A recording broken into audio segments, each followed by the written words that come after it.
सब देखने और सुनने वालों को मोहब्बत भरा सलाम। नाज़रीन, आज एक स्टोरी मुझे किसी ने भेजी। वैसे तो वो बीबीसी की एक रिपोर्ट थी मगर बड़ी तकलीफ़ देती और मैं थोड़ी सी वॉक के लिए निकला हुआ था। बड़ी प्यारी झील आप पीछे देख रहे हैं और मैं सोच रहा था कि लोग अपना मुल्क क्यों छोड़ते हैं। अपने मुल्क जो पाकिस्तान है उसमें जनाब ये झील तो कोई चीज़ नहीं, इससे भी ज़बरदस्त किस्म के नज़ारे और खुदा ताला ने हर नेमत से पाकिस्तान को नवाजा हुआ है। लेकिन बदकिस्मती ये है कि ना वहाँ पे अदल है ना इंसाफ है। मजहबी नफ़रत में हम इतने आगे गुज़र चुके हैं कि हमें ना तो किसी की प्रॉपर्टी की परवाह है, ना किसी की जान की परवाह है, ना किसी की तकलीफ़ का अंदाज़ा है।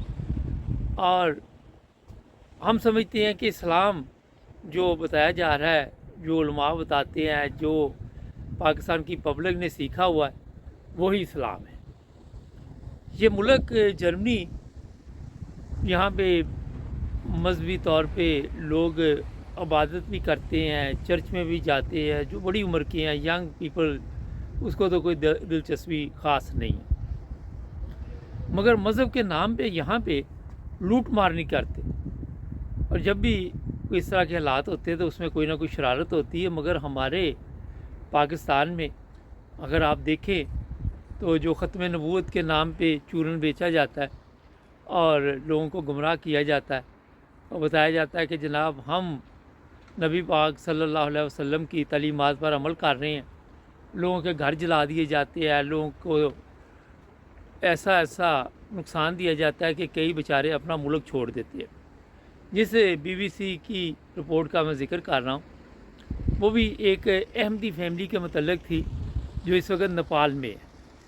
और वहाँ पे वो इतनी तकलीफ़ की ज़िंदगी गुजार रही है कि उसका अंदाज़ा आप नहीं लगा सकते। लोग समझते हैं कि शायद पाकिस्तान से बाहर जाके मजबूरी की हालत में जो लोग मुल्क छोड़ते हैं, अब श्रीलंका है, इसी तरह मलेशिया है, फ़िलिपाइन है, नेपाल है और जो ममालिक गरीब ममालिक हैं, वहाँ पे इतनी आसान ज़िंदगी नहीं है पाकिस्तानियों के लिए।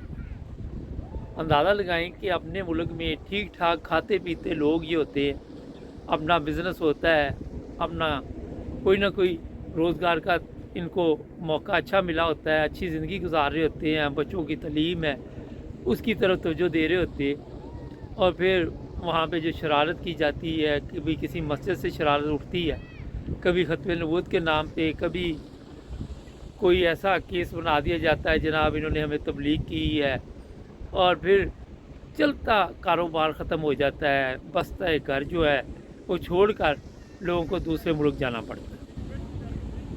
बहुत से लोग इस पर सियासत भी करते हैं कि जी अहमदियों को कोई प्रॉब्लम नहीं पाकिस्तान में। अब जो यूरोप में अहमदी आ गए हैं वो तो चलो अच्छी ज़िंदगी गुजार रहे हैं, लेकिन जो दूसरे ममालिक में बैठे हुए हैं, क्योंकि हमारा तल्लुक़ ज़ाहिर है कि मीडिया से और हम हर ख़बर पे नज़र रखते हैं, वो बड़ी तकलीफ़ से ज़िंदगी गुजारते हैं। और फिर ऐसी ऐसी तकलीफ़ कि उनके बच्चों की तालीम मुतासर हो रही होती है। मेडिकल का अगर कोई मसला बन गया तो उनके लिए वो भी मुश्किल पैदा कर रहा होता है। अच्छी मेडिकल नहीं मिल सकता। पाकिस्तान में वो जिस हाल में भी होते हैं, आदी होते हैं, अपनी ज़ुबान होती है, अपना कल्चर होता है और अपने रिश्तेदार होते हैं। दुख सुख में कोई काम आ जाता है, कोई किसी ना किसी रंग में एक दूसरे की मदद करते रहते हैं। फिर जो लोग भी पाकिस्तान छोड़ देते, ये कराची से फैमिली थी, उन्होंने कहा कि कराची जिस इलाके में हम रहते थे वहाँ पे भी इस तरह के मसाइल थे। तो बात ये है जनाब कि अगर हमने अपने मुल्क के शहरियों की कदर नहीं की और मज़हब के नाम पे उन्हें कहा जी आप मुल्क छोड़ के यहाँ से चले जाएं।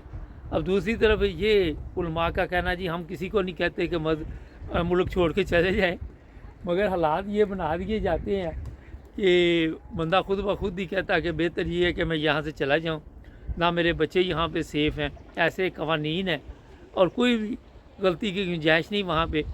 अगर आपने किसी के ऊपर सलामती भी भेज दी, अस्सलाम वालेकुम भी कह दिया, तो आपके लिए समझे कि एक नई प्रॉब्लम शुरू होगी। ये मुल्क पाकिस्तान बेशुमार कुर्बानियों के साथ लिया, तमाम फ़िरके जितने भी थे जिन्होंने मुखलसाना तौर पे इस मुल्क को बनाने में अहम किरदार अदा किया। अगर आप हिस्ट्री पढ़ें, तारीख़ पढ़ें, तो आपको उसमें अहमदियों के नाम भी नज़र आएंगे। सर ज़फ़रुल्लाह खां का नाम भी सर फ़हरिस्त होगा, जो पहले वज़ीर ख़ारिजा थे। फिर डॉक्टर अब्दुल सलाम का भी नाम आता है।